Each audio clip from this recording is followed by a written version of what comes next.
All right, let's consider this question. This is a factorization question. So we have x squared minus 5x solution.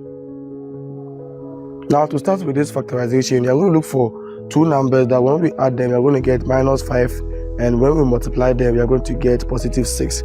So those numbers are obviously negative 2 and negative 3. When we add negative 2 plus negative 3, you're going to get negative 5. When we multiply negative 2 times negative 3, you're going to get positive 6. So those are the numbers.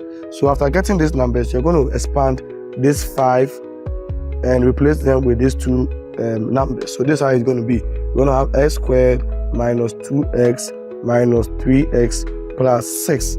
So from here, we can do our factorization. So you're going to put the numbers, the variables into their various brackets or two brackets.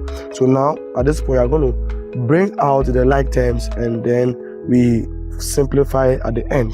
So looking at this expression over here, what is the like term in this expression? Obviously x. We bring our x out, you left with 1x inside the bracket. Then we have our minus 2. Minus 2, we have already brought our x out. Then this place, what do you think is going to be the like terms? Obviously it's going to be 3 because 3 can go to 7 1 and go into the 6 2 as well. So we're going to bring our negative 3 out. We're going to have our negative 3 out here.